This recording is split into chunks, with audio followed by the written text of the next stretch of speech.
Hello ladies and gentlemen, JD Collectible here with a brand new video, and today we're going to be taking a look at the Ultimate Warrior Legend Series 17 figure. This figure is different than any other Ultimate Warrior figure that we have seen up to this point in time, and we have seen a ton of Ultimate Warrior figures. I would say with full confidence that we have probably had more figures of that. If you were to do a top five ranking of wrestlers who have had the most action figures really over the last um, really for most of the Mattel Elite line. Well, most for since the time Mattel has had the WWE action figure license, Ultimate War would be in that top mix, especially of the considered legendary wrestlers. He's had more figures. I mean, I would say him. Macho Man's had an abundance of figures since 2010. So let's just say since 2010, which is when Mattel took the WWE likeness for action figures and things of that nature.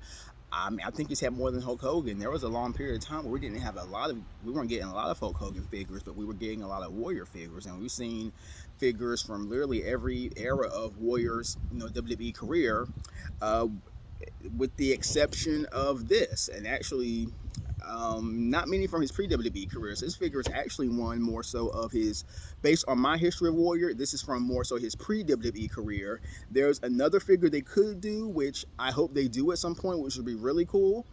But we're going to get into this right here. So this figure, as you can see, Ultimate Warrior, short haircut, which is something that, unless you're really into wrestling history, you probably have never seen Warrior. Didn't know Warrior had hair like this. Or if you just really have watched him only in WWE after, say, his Intercontinental title run.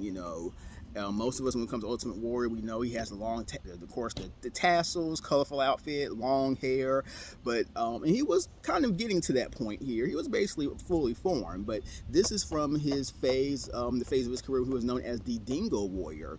And there's a little brief bio on the back of the box, but Dingo Warrior was actually the gimmick that he used in World Class Championship Wrestling. So going back a little even further, some wrestling history. If you're unfamiliar, before the WWE, before professional wrestling as we know today, where you really have two major companies, WWE and AEW, and then you have, of course, smaller companies like Impact Wrestling. You still have a pretty thriving indie scene. You also have, of course, internationally, you have, New Japan, pro wrestling, the Mexican promotions, things of that nature. But back in the 80s was really I would say 70s too, but for the purposes of this video, the 80s was the heyday of territorial wrestling. So there were territories in just about every state, every region. You had your major territories, and in Texas, World Class Championship Wrestling was one of the major territories of that day. There are others as well that we could get into in another video, but for World Class Championship Wrestling was dominated by the Von Erich wrestling family. And if you have watched Dark Side of the Ring, or there actually some stuff on the WWE Network, some documentaries, World Class Championship Wrestling was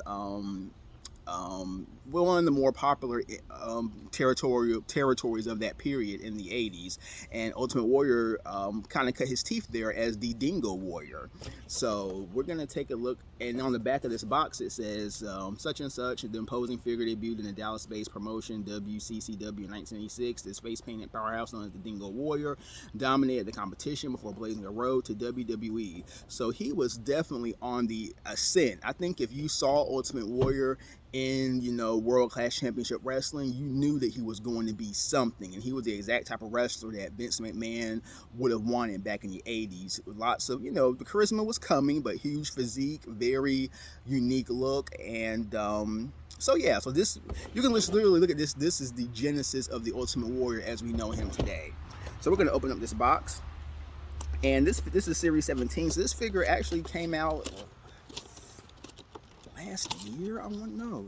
I got this figure this year. I got this figure like back in the springtime, I believe. For a few months. But in any case, we're going to get into it. So this figure, we got a lot more to work with than a lot of the ones that I have been reviewing lately. We have an interchangeable head, which is more, in alignment with the Warrior style that we know him as, with the long hair. And I also have two sets of interchangeable arms, interchangeable hands, so that's pretty cool. And I really don't use the interchangeable parts, to be honest. I mean, especially not, the arms, because I rarely, what's the word, display. I mean, like really use them for that purpose. But okay, hopefully we can factor this in. Okay, we got it. There was a little kind of wrapping around the hands, which makes it a little tough to get out. So yeah. So the gist of this is a basic Ultimate Warrior figure, though. Again, the Ultimate Warrior was coming, so this is, he was on the way to being, establishing his legacy. But we do see some of his trademarks. We see the tassels.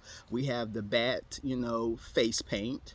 We have a blue and orange theme going, blue and red theme, I guess, blue and orange theme going on. The boots are very nondescript compared to what we will see from the Ultimate Warrior in a few years.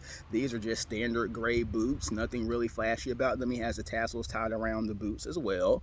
So then some little wristband right here, orange trunks, and the haircut, I mean, he just looks like I'm sorry, I hope you can see. Yeah, he just looks like, a middle-aged businessman. I mean, just very different, and it almost just doesn't look right. So we're actually going to remove the head,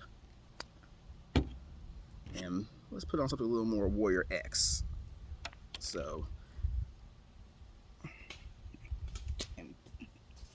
and bear with me. Yeah, it's on. Yeah, and I don't usually take the heads off a lot of my figures, so this is very different for me. I really don't, but for the purpose of this video, we definitely need to do it just to see. So this, of course, much more in line with the Warrior that we know. And he has a very, the long hair, dark hair. He has, the face paint is interesting because I would actually rather them he has blue and gold, which has nothing to do with his outfit. I mean, I wish they would have just done another, head with the orange and blue scheme to go with it. But still, it's cool though. So, and one thing about Ultimate Warrior, he was never conventional. So hey, different color face paint, matching things. Hey, that goes in line with him. But very good figure. Very good figure. I have not gotten an Ultimate Warrior figure in a while. A long time, I believe. And again, just really love this Legends line. The Legends line, they revitalized back in, I believe it was 2020. The Legends line started years ago, then they, kind of put it on ice, and then they started back, and they've been going with a vengeance. And it's just really cool to see these figures of some of the more, like I said, legendary names in WWE. So again, really good figure. And I got this actually for like half off. I got this, whoa, I'm outside.